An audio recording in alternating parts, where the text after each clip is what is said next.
Did you know that 65% of Americans do not have a financial plan, and 37% of Americans are unable to afford an unexpected cost of $400 to their monthly budget? My name is Gustavo Chavez. I'm a paraplanner here at Alpha Capital Strategies, and over the past 2 years, I've sat in hundreds of meetings with different clients ranging from people that are just starting out to multi-million-dollar business owners. They all have usually 5 common denominators that usually help them excel in their personal financial planning, helps them achieve their goals that much faster, and helps them gain that much more success and enjoyment out of actually pursuing financial planning. So without further ado, here are 5 key topics and items that you can do right now to get your financial plan started.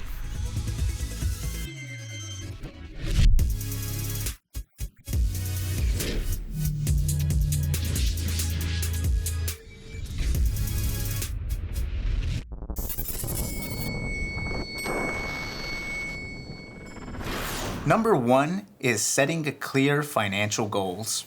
How do you go about doing this? Well, one of the most popular methods of actually setting out your goals is following the SMART method. It's specific, measurable, achievable, reasonable, and timely. So let's go through the first one. S, specific. Are you trying to buy a new car? Or maybe you're trying to afford a down payment on a house. You want to have specific goals that are able to be measured, which brings us to the next letter, M. So now you're just trying to quantify the actual goal itself. Is the down payment on a house $20,000? Is the car $50,000? You want something that is quantifiable in terms of money and a specific dollar amount, which again brings us to the next point. Achievable. Is the goal achievable? Is this something within your income range? Is it way too expensive for you? These are things that you want to consider when actually designing your financial planning goals, as they can make or break your financial plan in the end. Relevant. Does this goal actually align with your broader financial goals and life plans? Really think about it. Do you need that extra car, or do you just want it?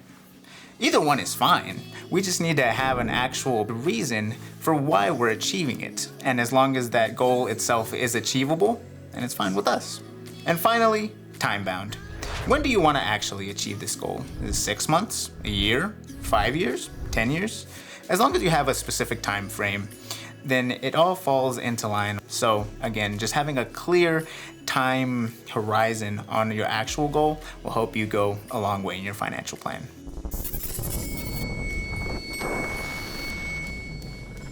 The second observation that I see that you can incorporate in your own personal financial plan is creating an emergency fund. An emergency fund is essentially your savings account. Your car breakdown? Did you have an unexpected health consequence? Things like this can happen to pretty much anybody, which is why we recommend 3 to 6 months of emergency funds for anyone trying to start out their financial plan. Now let's go through the pros and cons of having 3 or 6 months. If you're looking for a 3-month emergency fund, you typically have to keep a couple of things in mind. 1, it's a lot quicker to build than a 6-month emergency fund, so you have a lot of flexibility there. 2, if you only have expenses for 3 months, then you free up a lot of extra capital to invest in other opportunities, whether it be stocks, bonds, or any sort of other investment that you have in mind. Lastly, having 3 months of living expenses is very risky. Think about it. If something were to take you out for more than 3 months, then you only have those 3 months worth of living expenses to actually live on. If you have a disability insurance, that may be able to help you. But typically we only see clients that have 3 months of living expenses are then unable to make future payments, which is generally why we recommend having anywhere from 4 to 6 months of living expenses. Now let's cover a 6-month emergency fund. Some of the pros that you might see are, again, that you have greater security. Because your 6-month emergency fund is built up to a larger degree than the 3-month, you have a lot more wiggle room to cover a lot of unexpected expenses that would come in. Should you lose your job, you have 6 months to bounce back. Some of the cons of having a 6-month emergency fund are that it's time consuming. For a lot of people, just having 3 months is fine, but again, they face that risk. It is time consuming to build a 6-month emergency fund, so check with your financial advisor and or financial planner to see what's right for you. Lastly, typically these types of accounts are just sitting in a savings account. You also want to check if your savings are keeping up with inflation, or is it outpacing inflation? These things are also necessary because inflation breaks down our savings year after year. Famously, as we've seen in the past couple years, inflation has been very high, so we take this matter very seriously.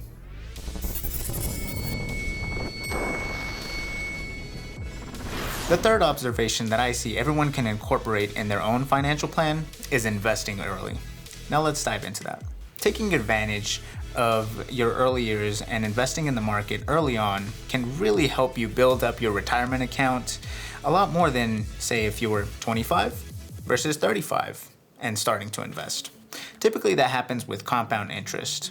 The market typically appreciates or depreciates year over year, but that interest then accumulates on the interest of the year before.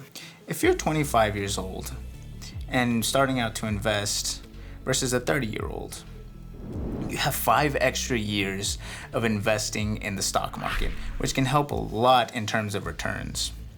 It also helps with compound interest. Essentially what that is say for example, in year 1 you have $100,000. You gain 10% in your account. By the end of year 1, you now have $110,000. At the start of year 2, it goes up another 10%. You now have $121,000. That accrues and accumulates like a snowball as long as you're staying invested in the market and as long as you're accumulating a good rate of return on your investment. If you're invested in the stock market at an early age, you're also able to mitigate volatility in the market.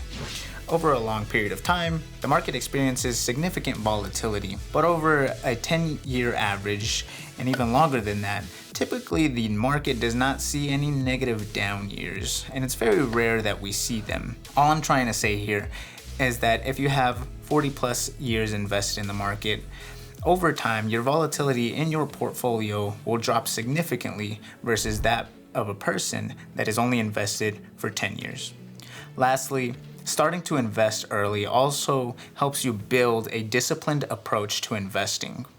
A lot of people don't necessarily contribute to their account on a monthly basis, which is what we're all recommended to do. Why don't we do it? Because again, a lot of people don't necessarily start early. Instead, we start later on in life, and then we try to make up for the fact that we missed out on investing in our early years. So we either try to invest too much or we invest too little, instead of investing the right amount that we're supposed to.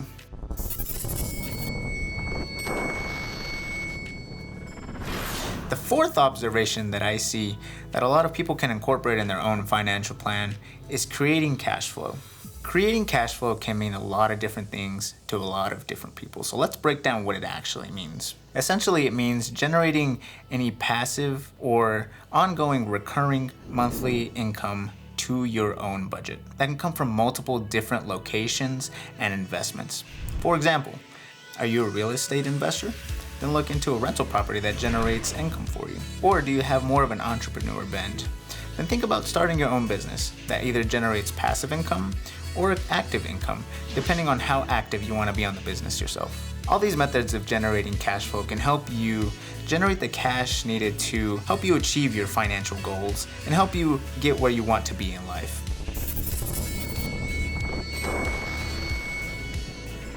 The last topic that I see that everybody can incorporate in their financial plan is having the proper amount of life insurance. A lot of people fail to realize how important life insurance is in their financial plan. For example, what were to happen if the main income earner in your family were to pass away today? How would that affect your financial plan? How would it affect your family? Do you have enough to keep going for as long as you'd like? 20 years? 30 years? Do your children have enough income in order to pursue their education goals, their trade school goals, or even just their life goals in general? These are a lot of things to think about when going through your own personal financial plan. So again, those were 5 things and key observations that I observed here as a paraplanner over the past 2 years, just going through client meetings, understanding their story, and helping them go through what they want to have happen. So if you like this video, feel free to like, comment, subscribe. Feel free to shoot us over an email if you'd like to have a conversation with us about your own financial plan, or maybe just give us a call. Either way, we'll be here to help you understand your own personal financial planning needs and help you achieve what you want to have happen.